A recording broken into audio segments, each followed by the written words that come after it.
السلام عليكم ورحمة الله وبركاته. ازيكم حبايبي؟ عاملين ايه؟ ان شاء الله كده تكونوا دايما معانا بصحة وسلامة، وكل عام وانتم بخير بمناسبة شهر رمضان الكريم. ان شاء الله كده يكون شهر مبارك علينا كلنا، يعود علينا كده بالخير واليمن والبركات. خلاص بقى يلا.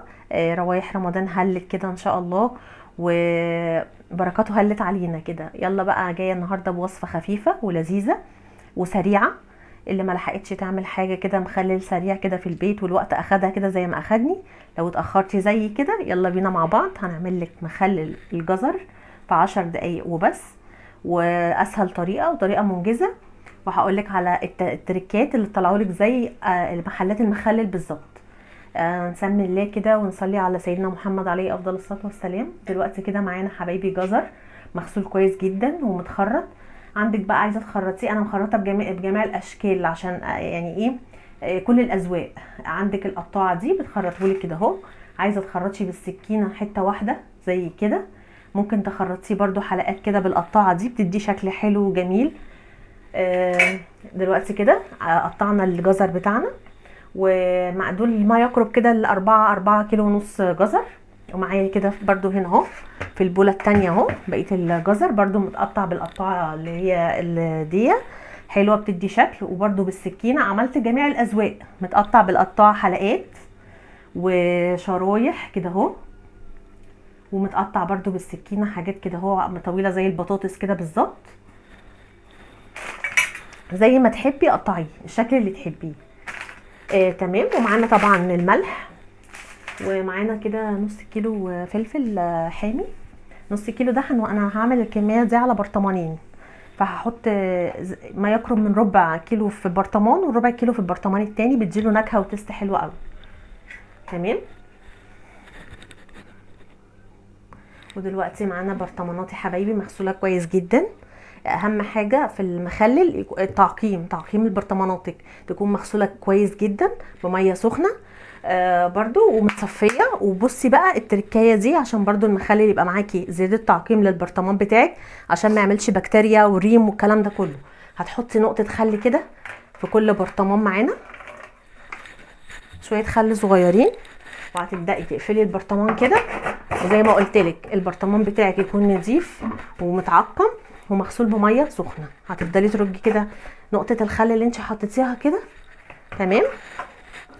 وبرده البرطمان التاني هنعمل كده برده، شويه الخل اللي احنا حطيناهم بق خل كده، بحيث يدي تعقيم للبرطمان ايه كله، عشان ما يخشلوش بكتيريا ويعمل ريم ويعمل اللي هي الفقاعات البيضاء كده فوق المخلل. تبداي تصفيه كده اهو. تمام. وهتبداي بقى تعبي البرطمانات بتاعتك. هنبدا كده مع بعض واحده واحده كده نميل البرطمان.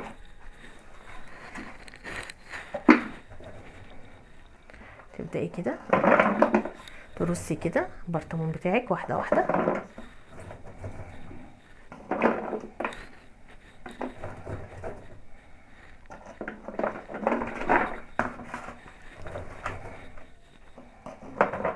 تبداي ترصي شويه، وتحطي برضو احنا زي ما اتفقنا معانا نص كيلو فلفل حامي، ده بيديله تيست حلو قوي. هتبداي برضو ترصي الفلفل كده بتاعك كده اهو، نجيب برطمان كده وترصي الفلفل كده اهو.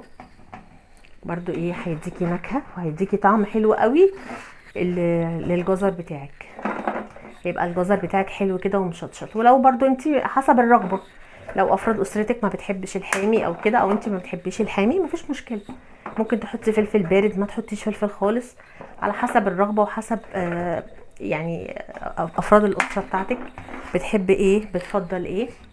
وتبداي برضو كده ترصي طبقه، تحطي طبقه فلفل، وتبداي ايه تضغطي كده على البرطمان بتاعك، بحيث الهواء اللي جوه البرطمان ما يبقاش فيه هواء جوه البرطمان، عشان المخلل بتاعك ما يعملش بكتيريا او حاجه. تمام. تبداي كده تميلي البرطمان بتاعك وتحطي ايه برضو فلفل كده، وتبداي تضغطي علشان زي ما اتفقنا الهواء وما يعملش بكتيريا معاكي في المخلل بتاعك. والفلفل الحامي ده بيديله طعم ونكهه وتست رهيب، يبقى كده الحاجه بتاعتك مشطشطه كده وطعمها حلو جدا، تفتح النفس.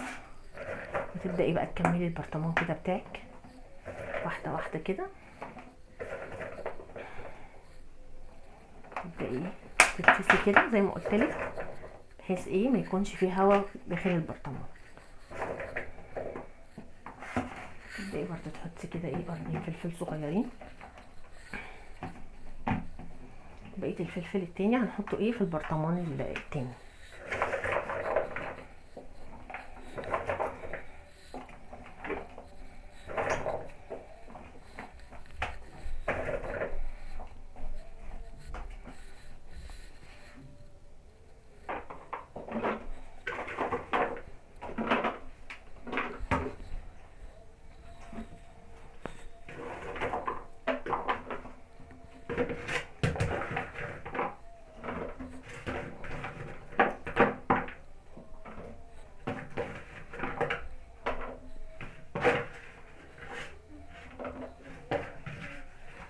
ده كده يا حبايبي البرطمان التاني، وهنبدأ برضه نحط ايه طبقة من الفلفل.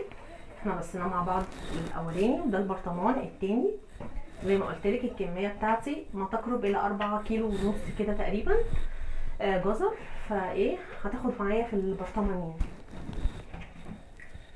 تلاقي كده ترصي الفلفل تمام عشان تكمل البرطمان بتاعنا.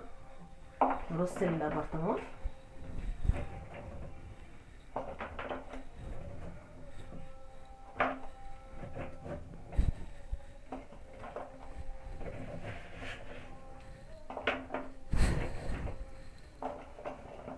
زي ما قلت لك بقى. الجزر تقطعيه بالشكل اللي انت تحبيه، بالقطعه بتاعتك اللي انا وريتها لك في اول الفيديو. عايزه تقطعيه حلقات، تقطعيه صوابع، عايزه تقطعيه زي البطاطس كده بالسكينه، مفيش اي مشكله، بس القطعه دي بتديله شكل حلو قوي. خليه كده يفتح النفس كده وايه، بتبقى له نكهه حلوه كده، الفلفل الحامي وشكله يفتح النفس. بتبقي عامله حاجه كده ايه شكلا وموضوعا حلو. بس تمام. تحطي كده الفلفل وتضغطي كده زي ما قلت لك على البرطمان بتاعك، بحيث ان ايه اي هوا معانا ما يبقاش فيه هوا معانا في البرطمان، عشان ما نديش فرصه لاي عفن او اي بكتيريا تخش المخلل بتاعنا. عمايل ايديكي من البيت، حاجه كده نظيفه ما فيهاش اي تلوث، انت اللي عاملاها، برطماناتك متعقمه، ايدك مغسوله، خضارك مغسول، كل الكلام ده انت بتبقي ضمناه من البيت. هتاكلي احلى مخلل في اسرع وقت. وهننجز كده بقى مع بعض. يلا اللي ملحقش يعمل حاجه يلا، ما بياخدش وقت خالص. مجرد ما خرجتيه وعقمتي برطماناتك وبداتي كده ترصي في البرطمانات. وطبعا لازم مخلل ميه مغليه، لازم بنغلي ميه على النار وتسيبيها تبرد خالص، وتبداي تحطي على البرطمانات بتاعتك عشان المخلل بتاعك يبقى ناجح ونضيف، وتضمني كده سواه كويس قوي، وان هو ما يعملش بكتيريا ولا يعمل ريم ولا اي حاجه. عايز يكون الميه مغليه تمام. بتغلي ميه على النار، 2 لتر ميه بتغليهم على النار، وتسيبيها لما تبرد خالص تبداي تنزلي بيها على المخلل بتاعك كده تمام. دلوقتي معانا ميه مغليه، تكون مغليه كويس جدا، وتسيبيها تستهدى خالص وتبرد كده وتستهدى معاكي. هتبداي بقى تملحي الميه بتاعتك. احنا قلنا اتفقنا معانا 4 كيلو ونص، ومعانا ربع كل برطمان، فهنحط الملح ده كده لتر ميه هحطه على البرطمان، والبرطمان التاني هياخد برضو لتر ميه. اللتر الميه معانا بياخد 4 معالق ملح. 1 2 3 4 ماشي 4. وتبداي تدوبي كده الملح بتاعك تمام. وبياخد معانا، في ناس ما بتحطش خل، بس انا بحب احط الخل ليه؟ كماده حافظه، وبيدي تيست، وبيسرع من السوا، وبيحافظ على المخلل بتاعك. ادي معلقه 2 بما يعادل كده معلقتين كده ايه صغيرين. والحاجه بقى التركيه بقى اللي هقولك عليها، اللي هي بقى بتدي النكهه وبتدي القرمشه وبتحافظ على المخلل كانها ماده حافظه، معلقه السكر. ودي بقى سر المحلات اللي بتدي القرمشه وتخلي معاكي المخلل ما يطرش، وتخليه لاخر واحده في البرطمان مقرمش، وحلو كده وكأنها مادة حافظة. ده السكر، معلقة سكر. وتقلبي كده تدوبي الحاجة كده كويس جدا.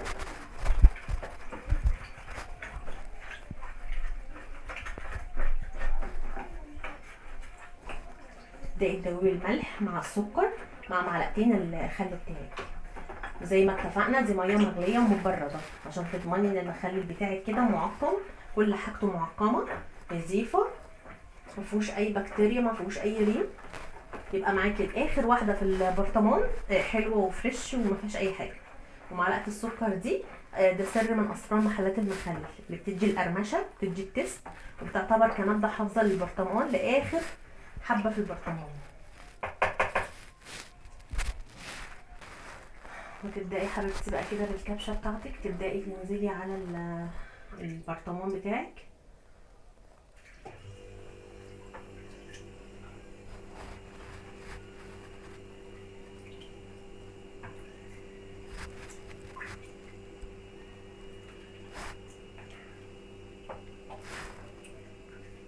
انا بقى هعبي البرطمان وهرجع لكم. كده احنا عملنا مع بعض البرطمان الاولاني. البرطمان التاني برضو لتر الميه عليه 4 معالق ملح. ادي 1 2 3 4. انا بعمل معاكم اهو علشان ايه تحفظوا الطريقه.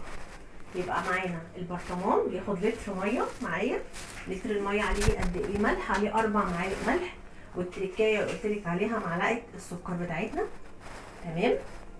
يعني كده بقى عملنا البرطمان الاول مع بعض، وده البرطمان التاني عشان تحفظي معايا الطريقه وتحفظيها وتعتمديها. ومعانا كده ما يقارب من معلقتين خل. ادي 1 2. تمام. وتبداي برده تدوبي كل المكونات بتاعتك كده اهو في الميه.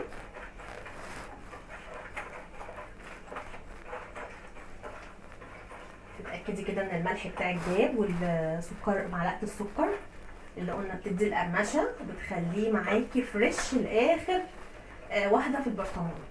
وبألف هنا وشفا، ورمضان كده كريم ويقعد عليكم كده بخير وان شاء الله كده. ويلا بقى قومي تشجعي، لو ما عملتيش المخلل بتاعك قومي اعمليه، شكله يفرح وجميل وزي الفل. عمايل ايديكي من بيتك. واللي ما اشتركش في القناه بقى يشترك ويفعل زر الجرس عشان يصلك كل جديد. وعايزين بقى لايكات كتير عشان تشوفوا بقى كل جديد ان شاء الله في رمضان باذن الله.